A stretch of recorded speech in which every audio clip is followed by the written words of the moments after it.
మన వాళ్ళకి జాగారం అంటే ఏం తెలుసయ్యా అంటే రేవ్ పార్టీస్, క్లబ్బులు, హ్మ్. క్లబ్బులు, సినిమాలు, డిస్కోలు ఇలాంటివే తెలుసు. హ్మ్. ఇది కాదు. హ్మ్. స్వామివారి యొక్క నామం అర్చన చేసుకోవడం, అభిషేకం చేసుకోవడం, బృందావన భజనలు పెట్టుకోవడం, హ్మ్. భజన బృందాలతో పాటలు పాడుకోవడం, ఇలాంటి దేవుణ్ణి తలుచుకునే విధంగా జపం చేసుకోవడం, నవగ్రహాలు జపం చేసుకోవడం లాంటివి చేస్తే, లేదా శివనామకోటి రచిస్తే, లిఖిస్తే ఈ రకంగా చేసుకోవడం వలన హ్మ్. ఇబ్బంది లేకుండా ఉంటుంది. మరోటి గౌరమ్మ అని ఉంటుంది.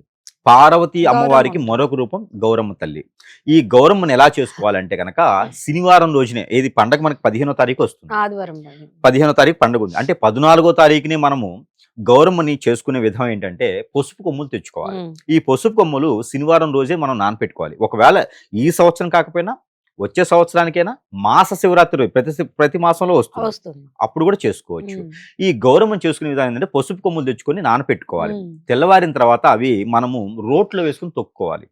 అది పసుపు అవుతుంది. ఆ పసుపు అయిన తర్వాత రాగి ఆకు ఒకటి వేసుకొని, హ్మ్. తమలపాకులు 2 వేసుకొని, తొడాలు తుంచకూడదు. అలాగ 2 పెట్టుకొని, ఆ పైన పసుపుని ముద్దగా చేసుకొని గోపురంలో పెట్టుకోవాలి. ఆ గోపురానికి 2 రకాలుగా మిరియాలు, ఆవాలు మనం పెట్టుకొని, మెంతులు 2 పెట్టుకున్నట్టయితే గనక రూపం ఏర్పడుతది. ఓహ్! అక్కడ గోల్డ్ మనకు సంబంధించిన గోల్డో, సిల్వరో వేస్తే, లేదు అంటే గనక 5 పోగులు తాడు, హ్మ్. దారం ఒకటి అమ్మవారికి ధరిస్తే, అమ్మవారికి ప్రాణప్రతిష్ఠ అవుతుంది. ఓకే. అప్పుడు అమ్మవారికి ప్రాణప్రతిష్ఠ అయ్యగానే వినాయకుడిని, కుబేర స్వామిని పిలవాలి. హ్మ్. అప్పుడు ఆహ్వానిస్తే, ఆ అమ్మవారికి పూజ చేస్తే, అమ్మవారికి పట్టు వస్త్రాలు సమర్పించుకుని, మన దగ్గర ఉన్నటువంటి నగ, నట్ర, వజ్ర, వైడూర్య, మణిమాణిక్యాలు ఏవైతే ఉన్నాయో అవన్నీ కూడా అమ్మవారి దగ్గర సమర్పించుకుంటే, అప్పుడు లక్ష్మీ స్వరూపంగా ఉన్నటువంటి లక్ష్మీ అమ్మవారు వస్తది. ఓకే.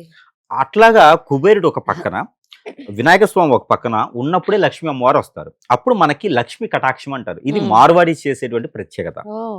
లక్ష్మి కటాక్షం అంటారు. అలానే ఆడపిల్లలుంటారు. ఇంటి ఆడపిల్లలు, హ్మ్. పెద్దవారుంటారు, బామ్మలుంటారు. దొడ్లో బొమ్మ, బయట బొమ్మ అంటారు ఇట్లాగా పెద్దవారికి. హ్మ్. ఆ బామ్మల్ని పిలుచుకొని ఇంట్లో ఇక్కడ వీరికి భర్త ఉన్నారా లేరా? పెళ్లయిందా లేదా? ఇలా కాదు. హ్మ్. ఆడపిల్లలైతే చాలు. ఆడవారైతే చాలు. ఓకే. ఇలాంటి వాళ్ళని పిలుచుకొని, వారి దగ్గర కూర్చోబెట్టుకొని, వారికి సారె పెట్టుకొని, వారికి ఎన్నో రకాలైనటువంటి 4 రకాల ఫ్రూట్స్ పెట్టేసి హ్మ్. చేస్తే అప్పుడు లక్ష్మీ స్వరూపంగా వస్తారు. హ్మ్. అంతేగాని లక్ష్మీ అమ్మవారిని మేము పిలిచాము, మా ఇంట్లో బంధిచ్చేసాము, కావాలంటే చూసుకొని మా కుర్చీలో ఉంది అంటే కాదు. హ్మ్. మన ఇంట్లో ఆడపిల్ల ఏడవకుండా వారికి సారె పెట్టి, వారికి భోజనం పెడితే ఆవిడే లక్ష్మీ స్వరూపంగా మన ఇంట్లో వస్తుంది. హ్మ్. వారి ఏజ్‌తో సంబంధం లేకుండా కాళ్ళకి నమస్కారం చేస్తే లక్ష్మీ స్వరూపంగా వస్తుంది. ఓకే. మహాశివరాత్రి రోజున ఇవి చేయాలి. అంతేగాని ఏదో ఎవరో చెప్పారండి, ఈషా ఫౌండేషన్‌కెళ్ళామండి, లక్షల రూపాయలు పోసుకొని డాన్స్ ఏసామండి అంటే ఆడో దరిద్రుడు. ఆడికెందుకెళ్తారో తెలీదు. హ్మ్. ఆ ప్రపంచం మొత్తం పేరుంటుంది. హ్మ్. కోట్ల రూపాయలు ఫ్రాడ్ ఉంటుందక్కడ. ఈసా ఫౌండేషన్ అంటే కోట్ల హ్మ్. రూపాయలు దంద అక్కడ. అందరికి తెలిసిన పెద్ద విషయమే. పెద్ద సెలబ్రిటీలు వెళ్తూ ఉంటారు. ఉపయోగం ఏముందండి? హ్మ్. అక్కడికెళ్లి ఏం చేస్తారో ఎవడికి తెలీదు. హ్మ్. అక్కడ మొత్తం హిప్నాటిజం ఆయిల్ ఉంటుంది. హిప్నాటిజం వాటర్ ఉంటుంది. ఆయన ఓహ్! ఇచ్చే ప్రతి దాంట్లో హిప్నాటిజం ఉంటుంది. ఒకసారి అక్కడికెళ్లారంటే మళ్ళీ మళ్ళీ అక్కడికే వెళ్ళాలనిపిస్తది. హ్మ్. ప్రపంచంలో ఇంకెక్కడికి వెళ్ళాలనిపియదు. అదంతా కేవలం హిప్నాటిజంతో చేసేది. హ్మ్. ప్రపంచంలో ఏదైతే పేరు ప్రఖ్యాత కాల్చిందో అక్కడికి వెళ్తారు తప్పితే శివభగవానుడు మీలో ఉన్నారు, నాలో ఉన్నారు, అందరిలో ఉన్నారని గమనించరు. మన ఇంటి పక్కనే ఉన్న ఆలయంలోకెళ్తే హ్మ్. మనకి ఎన్నో రకాల కోరికలు తీరతాయి. అక్కడికి వెళ్లరు. హ్మ్. జనాలు ఎక్కువ ఉంటారు. ఆడికెళ్ళి ఏడుస్తూ ఉంటారు. ఉపయోగం లేనటువంటి తత్వం అన్నమాట. కానీ జనాలైతే మహానుభావులు, మేధావులు ప్రతి హ్మ్. ఒక్కరు ఒక శివుడు కాబట్టి వాళ్ళు మన మాట వినాలని లేదు. ఎవరికి ఇష్టం వచ్చినట్టు వాళ్ళు చేసుకోవచ్చు. అవును. కాబట్టి దాని గురించి మనం మాట్లాడుకుంటే వేరే సబ్జెక్ట్ అది. హ్మ్. ఇక శివరాత్రి రోజైతే ఇంకొకటేందంటే చాలా మంది కూడా దీక్ష తీసుకుంటా ఉంటారు. శివదీక్షలు. శివదీక్ష కూడా తీసుకుంటా ఉంటారు. ఈ శివదీక్ష వచ్చేసి 7 రోజులు తీసుకోవచ్చు. హ్మ్. 11 రోజులు తీసుకోవచ్చు. 31 రోజు తీసుకోవచ్చు. 41 రోజు తీసుకోవచ్చు. ఆడవాళ్ళు కూడా తీసుకోవచ్చు. తీసుకోవచ్చండి. హ్మ్. ఆడవారైతే గనక లాస్ట్ 21 రోజే తీసుకోవాలి. ఎక్కువ రోజులు తీసుకోకూడదు. హుహు. ఇక పెద్దవారు ఉంటే గనక 31 రోజు, 41 రోజు తీసుకోవచ్చు. వాళ్ళకి కొన్ని రకాలుగా క్రియలుంటాయి కాబట్టి హ్మ్. 21 రోజే తీసుకోవాలి. చంటి పిల్లలైనా, పెద్దవారైనా సరే. ఇంకా పెద్దవారు ఉంటే వారు ఎన్ని రోజులైనా తీసుకోవచ్చు. ఓకే. ఈ శివదీక్ష పరమార్థం ఏందంటే గనక మనకి ఏదైతే దోషాలున్నాయో మనకి కాదు. హ్మ్. మన పూర్వీకులకు ఉన్నాయో మన పూర్వీకులు కాదు. మన నెక్స్ట్ తరం ఏదైతే ఉందో హ్మ్. వారంతా బాగుండాలి అని దీక్ష తీసుకుంటూ ఉంటారు. వీరికి ఆరోగ్య క్షమణంగా అలానే అన్ని రకాల క్షోభ అనుభవించేవారు కూడా ఇలాంటి దీక్ష తీసుకోవడం ద్వారా కూడా పుణ్యకాలానికి వెళ్ళేలాగా వీరు కాలాంతరం కూడా స్వర్గలోకానికి వెళ్ళేలాగా వీరి నెక్స్ట్ తరాలు కూడా 7 తరాల పాటు బాగుండాలంటారు కదా! హ్మ్. ఆ రకంగా ఉండేందుకైతే మాత్రము ఈ దీక్షలు తీసుకోవడం ద్వారా బావుంటుంది.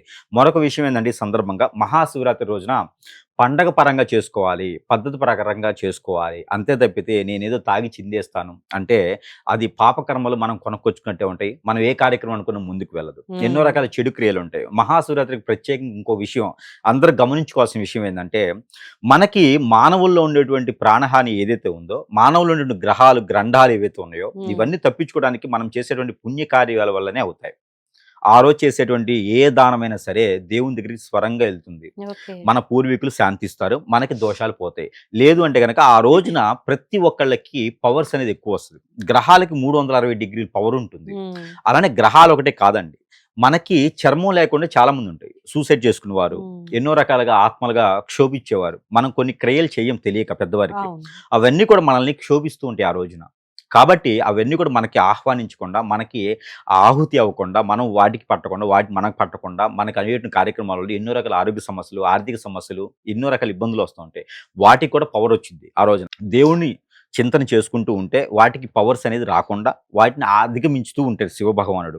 కాలి కిందేసి తొక్కుతూ ఉంటాడు. హ్మ్. కాబట్టి మన పవర్స్ పెరుగుతూ ఉంటాయి. లేదు శివభగవానుడు కాకుండా మద్యం షాపులోనో, మందు తింటూనో, మాంసం భుజిస్తూనో ఉంటే ఆ చెడు అంతా కూడా వాటికి ఆవహించి ఉంటది. హ్మ్. ఆ ఆవహించడం మీదట అవి మన మనసులోకి, మైండ్‌లోకి, మన బాడీలోకి ఎళ్ళిపోతాయి. ఓకే. అప్పుడు మనలో హిప్నటిజాలు, బ్లాక్ మ్యాజిక్‌లు, వశీకరణాలు హ్మ్. ఏర్పడేసి చేతబడులు లాంటివి అయినాయండి. నాకు ఏ పని చేసినా ముందుకెళ్ళలేదండి. అంటే అవి మళ్ళీ నాలాంటి వాడి దగ్గరికొస్తే మళ్ళీ వాటికి క్యూర్ చేసుకునే విధంగా ఉంటుంది. కాబట్టి హ్మ్. మహాశివరాత్రి పర్వదినాన ఈ రకంగా దేవుణ్ణి ఆరాధిస్తే కూడా నవగ్రహాల దోషం పోతుంది. హ్మ్. పితృదోషాలు పోతాయి. ప్రకృతి దోషాలు పోతాయి. కాలసర్ప దోషం, నాగదోషం, కుజదోషాలు, సర్పదోషాలన్నీ కూడా పటాపంచలవుతాయి అన్నమాట. కాబట్టి ఓకే. ఆ శివభగవానుడు ఆరాధించేటటువంటి విధానం అయితే ఈ రకంగా చేసుకుంటే సరిపోతుంది. జాగారం అయితే మాత్రం ఖచ్చితంగా కూడా నేల పడక చేసుకుంటే గనక సరిపోతుంది. వారికి ఆరోగ్య సహరించిన మేర చేసుకోవాలి తప్పితే వేరే చేసుకోవద్దు. మరొకటి ఎవరికైనా బాడీ సహరిస్తే గనక చరినీటి స్నానం చేయాలి. హ్మ్. నది స్నానం, సముద్ర స్నానం చేసుకుంటే చాలా మంచిది. హ్మ్. అలానే హాట్ వాటర్‌తో స్నానం చేయకూడదు. ఆరోగ్యం సహకరించినంత మేరకి వారు ఉంటే సరిపోతుంది తప్పితే నేను ఉండలేకపోయానే అనుకుంటే లేదు. స్వామివారికి మట్టి పువ్వులతో చేస్తే కూడా ఆహ్వానిస్తూ ఉంటారు. హ్మ్. స్వామివారు బోలాశంకరుడు. వరాలు ఇవ్వడానికి రెడీగా ఉంటారు. అవును. మనం పోయి దేవునికి దర్శనం చేసుకున్నా చాలు. ఇంకో ముఖ్యమైన విషయం ఏందంటే, ఏ పని చేసినా ముందుకెళ్ళకపోతే కొబ్బరి బోండం ఉంటుంది గదా! హ్మ్. పచ్చిగా ఉంటుంది. ఆ యాహ్! కొబ్బరి బోండంలో ఉన్నటువంటి నీటితో అభిషేకం చేస్తే హ్మ్. మీకున్నటువంటి 7 తరాలు కూడా నిలబడతాయి.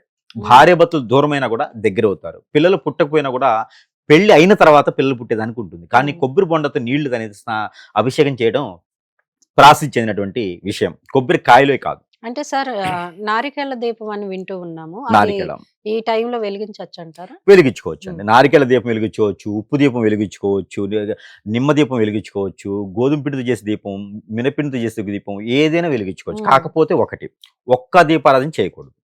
ఆహా! ఒక్క దీపం పెట్టకూడదు. ఒక్క దీపం పెట్టకూడదు. హ్మ్. 2 ఒత్తులేయాలి, 2 దీపాలు పెట్టాలి. హ్మ్. ఒకటి మాత్రం శివరాత్రి రోజున పెట్టకూడదు. హ్మ్. 2 ఒత్తులు వేసేయాలి ఒక దాంట్లోను, 2 దీపారాధనలు పెట్టాలి. ఒక్క ఒత్తి వేసి దీపారాధన చేస్తే నెగెటివ్. ఓకే. మీకు లేనటువంటి కర్మలొస్తాయి. అలానే 2 ఒత్తులేసి చేస్తే పుణ్యం. హ్మ్. నీకున్న కర్మలు పోతాయి. హ్మ్. కాబట్టి దీపారాధన చేసుకునేది ఎందులోనే చేసుకోవచ్చు. ఉసిరి దీపారాధన చేసుకోవచ్చు, నిమ్మ దీపారాధన చేసుకోవచ్చు, పిండి దీపారాధన చేసుకోవచ్చు, ఓకే. ముగ్గు దీపారాధన చేసుకోవచ్చు, హ్మ్. ఉప్పు దీపారాధన చేసుకోవచ్చు. కానీ 2 ప్రమిదములు 2 ఒత్తులు వేసి చేయాలి. ఓకే. ఒక ప్రమిదలో ఒక ఒత్తి వేసి చేయకూడదు. హ్మ్. ఇంకా ప్రకృతికి సంబంధించినటువంటి పంచభూత దీపారాధన చేసుకోవచ్చు. 5 ఒత్తులేసి కూడా దీపారాధన చేసుకోవచ్చు. ఒక దాంట్లో 5, ఒక దాంట్లో 2. అప్పుడు మీకు అన్ని రకాల దోషాలు కూడా పటాపంచలైపోతాయి.